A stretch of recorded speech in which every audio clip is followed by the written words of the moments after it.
Stock మార్కెట్లో invest చేయాలని చాలా మందికి ఉంటుంది. అందులో ఆప్షన్స్ అనేవి ఉంటాయి. వాటన్నిటిని ఎలా అర్థం చేసుకోవచ్చు? బయ్యర్ ఏం చేస్తారంటే ఒక అడ్వాన్స్ అమౌంట్ ముందే ఇస్తారు. ఆ అడ్వాన్స్ అమౌంట్ ఇచ్చినప్పుడు సెల్లర్ అనే ఆయన ఇక ఫిక్స్ అయి ఉంటారు. బయ్యర్ కనుక అడిగితే irrespective of market price seller ఇవ్వాల్సింది. సింపుల్గా చెప్పాలంటే ఫ్యూచర్ మార్కెట్లో అగ్రిమెంట్లోకి వస్తే irrespective of price both parties has to honour. But option market ఏంటంటే బయ్యర్ కొంచెం ఫీజిబిలిటీ ఉంటుంది.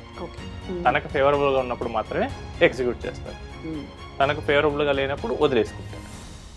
నమస్తే, నేను Kavitha. Welcome to I dream. Stock మార్కెట్లో ఇన్వెస్ట్ చేయాలని చాలా మందికి ఉంటుంది. కాకుంటే అందులో ఉన్నటువంటి టర్మినాలజీ ఏంటి, అందులో ఆప్షన్స్ అనేవి ఉంటాయి. వాటన్నిటిని ఎలా అర్థం చేసుకోవచ్చు? యాక్చువల్గా వీటన్నిటిని అర్థం చేసుకోలేకపోతే స్టాక్ మార్కెట్లో ఇన్వెస్ట్ చేసిన లాభం ఉండదా? బోల్డ్ అని క్వశ్చన్స్ ఉంటాయి కదా. వాటి గురించే మాట్లాడుకుందాం. మనతో పాటుగా ఉన్నారు ఫైనాన్షియల్ ఎక్స్పర్ట్ సాయిరామ్ గారు. సాయిరామ్ గారు, నమస్కారం అండి. నమస్తే మేడం. సో స్టాక్ మార్కెట్ దీని గురించి బాగా వింటున్నాము. మెల్లిగా ఇన్వెస్ట్ చేయాలని ఒక చిన్న డెసిషన్ ఒకటి తీసుకున్నాము. దాంట్లో ఏమో ఫ్యూచర్స్ అనేది ఉంది, లేకుంటే ఇంకోటి ఏదో ఆప్షన్స్ అనేవి ఉన్నాయి. వీటన్నిటిని చూస్తుంటే అర్థం కానీ మళ్ళీ ఒక క్వశ్చన్. యాక్చువల్గా సింపుల్గా అయిపోతుంది అనుకున్నాం, ఇన్నున్నాయి ఏంటి అంటే ఏం చెప్తారు మీరు? ఫ్యూచర్స్ అండ్ ఆప్షన్స్, దీన్ని మనం డెరివేటివ్ మార్కెట్ అంటాం. సో సింపుల్గా చెప్పాలంటే ఒక ఎగ్జాంపుల్ తీసుకొని చెప్తాను అసలు ఫ్యూచర్స్ అంటే ఏంటి. ఫర్ ఎగ్జాంపుల్, నేను ఒక వీట్ మ్యానుఫ్యాక్చర్. సో వీట్ పండిస్తూ ఉంటాను. ఓకే. మీరు ఒక బిస్కెట్ కంపెనీ ఓనర్. మీరు బిస్కెట్స్ తయారు చేస్తుంటారు. మీకు వీట్ కావాలి. అవును. మీకు మార్కెట్లో ఏంటంటే వీట్ ప్రైస్ అనేది ఫ్లక్చువేట్ అవుతూ ఉంది. నాకేంటి, ప్రైస్ పడిపోతే నేను లాస్ అవుతాను, మీకు ప్రైస్ పెరిగితే మీరు లాస్ అవుతారు. సో ఈ సిచ్యువేషన్ అవాయిడ్ చేయడానికి ఇద్దరం ఒక అగ్రిమెంట్లోకి వచ్చాం. నా దగ్గర ఆల్మోస్ట్ ఒక 100 tons వీట్ పండుతుంది. దీన్ని 3 months తర్వాత ఈచ్ టన్ను 5,000 రూపీస్కి సెల్ చేస్తా అని చెప్పేసి అగ్రిమెంట్లోకి వచ్చాం. ఇప్పుడు 3 months తర్వాత మార్కెట్ ప్రైస్ ఎంతైనా ఉండనండి, తగ్గిపోయినా పర్లేదు, పెరిగినా పర్వాలేదు, మనం ఆల్రెడీ అగ్రిమెంట్లోకి వచ్చేసాం కదా. సో ఆ ప్రైస్కే నేను ఇచ్చేస్తాను. అంటే 5 lakhs మీరు నాకు ఇచ్చేస్తారు, నేను 100 tons ఇచ్చేస్తాను. ఒకవేళ 3 months తర్వాత టన్ ప్రైస్ 5,000 నుంచి 4,500కి పెడితే నేను ప్రాఫిట్ అవుతాను, మీరు లాస్ అయిపోతారు. బట్ అలా కాకుండా 5,000 నుంచి 5,500 పెరిగితే నేను లాస్ అవుతాను. ఈ ఫ్యూచర్ కాంట్రాక్ట్ ఏం చేస్తుందంటే ఫ్యూచర్లో ఒక మంత్ ఆర్ 3 months టైం తర్వాత ఒక అగ్రీడ్ ప్రైస్కి మనకి స్టాక్స్ కానీ కమోడిటీస్ కానీ ఇవి ఎక్స్చేంజ్ చేసుకుంటాం. అంటే నేను ఇక్కడ ఇందాక చెప్పినట్టు 3 months తర్వాత నా దగ్గర ఉన్న వీట్ని 5,000 ఈచ్ క్వింటాల్ని అమ్ముతాను, మీరు దాన్ని అదే ప్రైస్కి కొంటారు. దీన్ని కమోడిటీస్లో వీటికి చేయొచ్చు, గోల్డ్కి చేయొచ్చు, సిల్వర్కి చేయొచ్చు. సో సిల్వర్ 3 months తర్వాత 1.7 lakhs పెరుగుద్దని నేను అనుకుంటున్నాను. సో మీరేమో అంత ఉండదని మీరు అనుకుంటున్నారు. సో ఇద్దరం కలిసి ఆపోజిట్ వ్యూస్ ఉంటే కనుక ఇద్దరం కలిసి 1.7 lakhs మీద అగ్రిమెంట్లోకి వచ్చేసి 3 months తర్వాత మీరు నాకు 1.7 lakhs పే చేస్తారు, నేను మీకు 1 kg సిల్వర్ ఇవ్వాలి, ఇర్రెస్పెక్ట్ ఆఫ్ మార్కెట్ ప్రైస్. ఇది ఎందుకు చేస్తామంటే మీకేంటంటే అన్సర్టెనిటీ ఉండకూడదు. As a business owner, as a producer నాకేంటంటే ప్రీడిటర్మిన్డ్గా క్యాష్ ఫ్లో అనేది నాకు వస్తుంది. సో ఇలా ఒక ఫిక్స్డ్ ప్రైస్ మీద మనం ఈ గూడ్స్ కానీ స్టాక్స్ కానీ ఎక్స్చేంజ్ చేసుకునేదాన్ని ఫ్యూచర్ మార్కెట్ అంటాం. ఇప్పుడు ఇందాక చెప్పినట్టు 5,000 నుంచి 5,500 అలా పెరిగిపోతూ ఉంది, అప్పుడు నాకు లాస్ అవుతుంది కదా. దీనిలో ఈ లాస్ని కొంచెం తగ్గించేదే ఆప్షన్ మార్కెట్. ఇది మనకు ఇంకో రకంగా చెప్తాను. ఫర్ ఎగ్జాంపుల్, నేను ఒక ల్యాండ్ చూసాను 20 lakhs. నేను దాన్ని ఒక 1 year తర్వాత రిజిస్టర్ చేయించుకోవాలనుకున్నాను. ఇప్పుడు నేను భయానాగా ఒక 50,000 ఇచ్చాను, మీరు దాన్ని తీసుకున్నారు. 1 year తర్వాత మార్కెట్లో దాని ప్రైస్ 17 lakhs పడిపోయింది. ఇప్పుడు నేను మీ దగ్గరకు వచ్చి మళ్ళీ 20 lakhs కొంటాను నేను అంటానా? పోతే పోయింది 50,000 నేను వదిలేసుకుంటాను. బట్ మార్కెట్ 1 year తర్వాత 20 lakhs నుంచి 22 lakhsకి వెళ్ళింది. బట్ ఆల్రెడీ మీరు భయానా తీసుకొని కమిట్ అయ్యారు కాబట్టి ఆ టోకెన్ అమౌంట్కి 22 ఉన్నా 25 ఉన్నా మీరైతే చేయాల్సిందే, దానికి స్టిక్ అయి ఉంటాం. యా. సో దీన్ని ఏమంటారంటే ఆప్షన్ మార్కెట్ అంటారు. ఇక్కడ ఏంటంటే బయ్యర్ ఏం చేస్తారంటే ఒక అడ్వాన్స్ అమౌంట్ ముందే ఇస్తారు. ఆ అడ్వాన్స్ అమౌంట్ ఇచ్చినప్పుడు సెల్లర్ అనే ఆయన ఇక ఫిక్స్ అయి ఉంటాడు. బయ్యర్ కనుక అడిగితే irrespective of market price seller ఇవ్వాల్సింది. ఆ టోకెన్ అమౌంట్ తీసుకున్నప్పుడు ఎంతైతే ఉందో ఆ ప్రైస్కి ఇవ్వాల్సింది. సో ఇక్కడ ఆప్షన్లో ఏంటి, బయ్యర్ కొంచెం ఫెసిలిటీ ఉంది. తనకు ఎగనెస్ట్గా మార్కెట్ కనుక మూవ్ అయింది అనుకోండి, వదులుకోవచ్చు. తనకు ఫేవరబుల్గా ఉంటే కనుక కంటిన్యూ చేయొచ్చు. సో దీన్నే స్టాక్స్ మీద, స్టాక్ ఇండెక్సెస్ మీద చాలామంది చేస్తూ ఉంటారు. ఒక నిఫ్టీ అనే ఇండెక్స్ ఉంది. నిఫ్టీ ఇండెక్స్ 3 months తర్వాత పెరుగుద్ది అనుకుంటే వాళ్ళు బై చేస్తారు. బై చేసి కొంత ప్రీమియం కడతారు. అవతల పర్సన్ కనుక తగ్గుద్ది అనుకుంటే కనుక ఆ ప్రీమియం తీసుకొని డెలివరీ చేస్తా అని అగ్రిమెంట్లోకి వస్తాడు. Yeah. ఇప్పుడు నిజంగానే మార్కెట్ పెరిగింది అనుకోండి, నాకు లాభం. నేను ఆల్రెడీ ఇప్పుడు ముందు తక్కువకే బుక్ చేసుకున్నా కాబట్టి నేను మిమ్మల్ని అడుగుతాను నాకు సెల్ చేయమని. మీకు మార్కెట్ పెరిగింది బట్ లాస్ అయినా కానీ మీరు కట్టాల్సిందే. సో ఇది ఆప్షన్ మార్కెట్ అంటాం. సింపుల్గా చెప్పాలంటే ఫ్యూచర్ మార్కెట్లో అగ్రిమెంట్లోకి వస్తే irrespective of price both parties has to honour. But option market ఏంటంటే బయ్యర్కి కొంచెం ఫీజిబిలిటీ ఉంటుంది. ఓకే.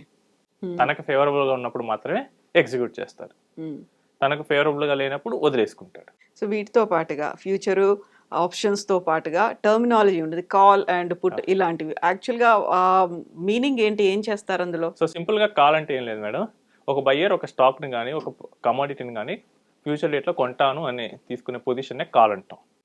ఓకే, వాళ్ళంతటి వాళ్ళు తీసుకుంటారు అంతే. కాల్ని బై చేస్తున్నానంటే నేను ఫ్యూచర్లో ఆ అసెట్ని బై చేస్తాను.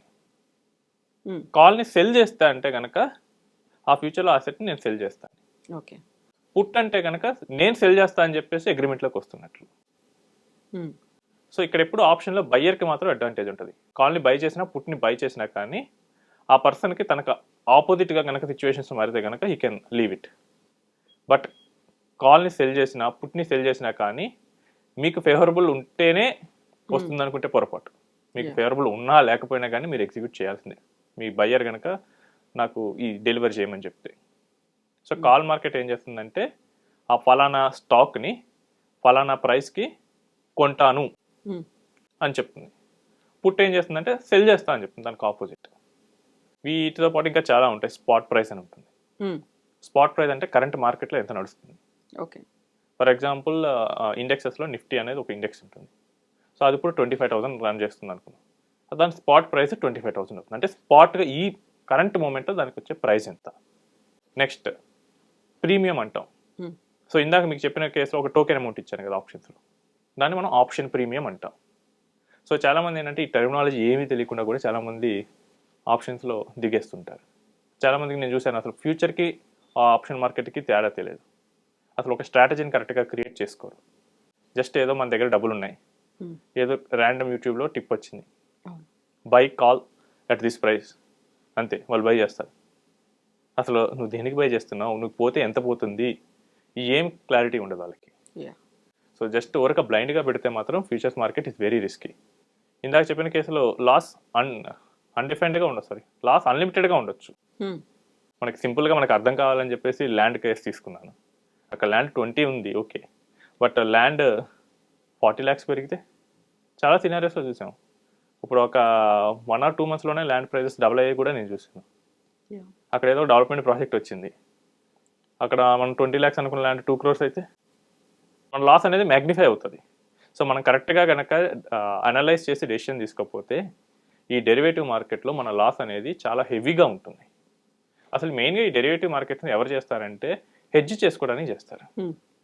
హెడ్జ్ అంటే నా దగ్గర స్టాక్ ఉంది, ఆల్రెడీ స్టాక్ కానీ ఏదైనా నా దగ్గర అసెట్ ఉంది, I have gold or I have stocks or I have commodity, ఏదైనా నా దగ్గర ఫిజికల్గా ఉంది. నేను తర్వాత ఇమ్మీడియట్ మార్కెట్లో కొంచెం గ్లోబల్ అన్సర్టెనిటీ వల్ల లాస్ వస్తుంది అనుకుంటే ఆ లాస్ని కవర్ చేసుకోవడానికి నేను చేస్తూ ఉంటాను. బట్ చాలామంది ఏంటంటే వాళ్ళ దగ్గర స్టాక్ లేకపోయినా కానీ జస్ట్ ఊహించి చేస్తూ ఉంటారు. ఇలా ఊహించి చేసే వాళ్ళకి మాత్రం రిస్క్ చాలా అన్లిమిటెడ్గా ఉంటుంది. అట్లీస్ట్ మీ దగ్గర స్టాక్ ఉంటే కనుక పోతే ఆ స్టాక్ ఒక్కటే పోతుంది, బట్ ఏమీ లేకుండా దిగితే కనుక లాస్ చాలా హెవీగా అయితే వస్తుంది. సో ఇవన్నీ డెసిషన్స్ వాళ్ళు తీసుకోలేరు అనుకోండి, కాల్ కానీ పుట్ కానీ ఇవన్నీ తీసుకోలేరు అనుకుంటే ఒక అనలిస్ట్ ఉండాలి, లేకుంటే ఒక అడ్వైజర్ అనేది ప్రాపర్గా గైడ్ చేసే వాళ్ళు అయితే ఉండాలి కదా. సో ఇది ట్రేడింగ్కు వస్తాయి మేడం. సో ఇది మనం చెప్పినంత ఈజీగా కాదు. సో ఇప్పుడు ఏంటంటే చాలా డిఫరెంట్ స్ట్రాటజీస్ వేయాల్సి వస్తుంది. మార్కెట్ ఒకలాగా బిహేవ్ చేస్తే ఎలా ఉంటుంది, ఒకలాగా చేస్తే ఎలా ఉంటుంది, ఇదంతా ఒక ప్రొఫెషనల్ సెటప్ లాగా అయిపోతుంది. సో నా ఉద్దేశం ఏంటంటే కనుక మీరు చేయలేకపోతే వీటిని మేనేజ్డ్ పోర్ట్ఫోలియోస్లో చేసేవాళ్ళు ఉంటారు, సెబీ రీసెర్చ్ అనలిస్టులు ఉంటారు, సెబీ రిజిస్టర్డ్ అడ్వైజర్స్ ఉంటారు, లేదు ఆల్టర్నేటివ్ ఇన్వెస్ట్మెంట్ ఫండ్స్ వాళ్ళు ఉంటారు. వాళ్ళు ఇదే మనీ పీపుల్స్ దగ్గర మనీ కలెక్ట్ చేసి ఏఎఫ్స్ వాళ్ళు ఇదే స్ట్రాటజీస్ వేస్తారు. మనం ఏంటంటే మనం చేయాలనుకున్నప్పుడు వాళ్ళకి ఇస్తే కనుక వాళ్ళు కొంచెం బెటర్గా చేస్తారు. లేదు సబ్స్క్రిప్షన్ బేసిస్లో తీసుకోవాలనుకుంటే కనుక ఆర్ఎస్ కానీ ఆర్ఏఎస్ దగ్గర కానీ మనం సబ్స్క్రిప్షన్ తీసుకొని వాళ్ళ ద్వారా మనం చేయొచ్చు. సో అప్పుడు ఏంటంటే నా పని ఐటీ అనుకోండి, ఐటీ జాబ్. సో నేను రోజు నా మీటింగ్స్లో ఉండాలా, లేకపోతే ఇది కాల్ పెరిగింది ఇప్పుడు తగ్గింది ఇటు ఎలా చెక్ చూసుకుంటాను. చేసుకుంటూ ఉండాలి పర్సనల్ గా? ఇది చాలా మంది నేను చూస్తుంటాను, ఐటీ చేసేటప్పుడు ఫోన్ చేసి చూస్తూ ఉంటారు, మీటింగ్స్ ఉన్నప్పుడు చూస్తూ ఉంటారు.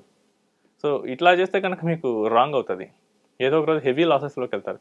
I fan one portfolio almost 1.5 crore లాస్కి వెళ్ళారు. ఓకే. ఏంటంటే ఆయన పని ఏంటంటే ఆయన ఒక ఎంటర్ప్రెన్యూర్, బిజినెస్ చూసుకుంటాడు. బట్ ఎవరో ఫ్రెండ్ చెప్పాడని చెప్పి ఇందులో దిగాడు. ఫస్ట్లో బాగానే డబ్బులు వచ్చాయంట, ఆల్మోస్ట్ 1 లక్ష పెడితే 10 లక్షలు వచ్చాయి. ఓకే. జస్ట్ గెస్ వర్కే కదా, 10 గెస్సులు కరెక్ట్ అయ్యాయి, బాగానే పెరిగాయి.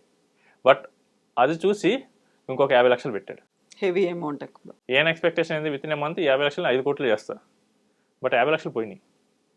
నెక్స్ట్ ఓకే ఈ 50 లక్షలు పోయినాయి కదా అని చెప్పేసి మళ్ళీ ఇంకా మనీ తీసుకొచ్చాడు. చివరికి అట్లా 1.5 కోటి లాస్ అయ్యాడు. అది వాళ్ళ ఇంట్లో తెలిసి అది గొడవలు అయ్యి ఆ తర్వాత ఒక అడ్వైజర్ దగ్గరికి వెళ్తే ఇది కాదు కండి, ఇలా కాదు మీరు చేయాల్సింది, ఒక ప్లాన్ ఉంటుంది, ఒక సెటప్ ఉంటుంది, అసలు నిజంగా ప్రొఫెషనల్ వాళ్ళు ఎలా చేస్తారని చెప్పి ఒక వాళ్ళ ఆఫీస్ చూపించారు. అప్పుడు ఓకే ఇది చిన్నది కాదు, ఒక పెద్ద కాంప్లెక్స్ సిస్టమ్ అని ఆయనకు అర్థమై ఓకే అప్పుడు ఎగ్జిట్ అయ్యాడు. సో మన గోల్కి తగ్గట్టు మనం చేయగలమా లేదా అది కూడా చూసుకోవాలి. మన జాబ్ దానికి అడ్డొస్తుందంటే better avoid it or give to professionals. Thank you so much అండి. Thank you. And for more videos, Please subscribe to iDream. Please subscribe to iDream. Please subscribe iDream. And please subscribe to iDream. For more videos, subscribe to iDream. please like, share, and subscribe to the channel. Congratulations, iDream. subscribe to iDream. Subscribe to iDream. So subscribe to iDream Media. iDream team అందరికి huge congratulations. Please subscribe iDream Media. Please subscribe to iDream. Subscribe iDream. Please subscribe to iDream. iDream అంటే నా కళల channel subscribe చేసుకున్న నోరు తిరుగుతలేదు, మీరైతే గంట గుర్తు కొట్టండి. For more such videos, please subscribe to iDream. Subscribe to iDream. Please subscribe to iDream. Please subscribe iDream Media. Please do subscribe to iDream. Please subscribe to iDream Media. For best entertainment and information please subscribe iDream. And don't forget to subscribe to iDream.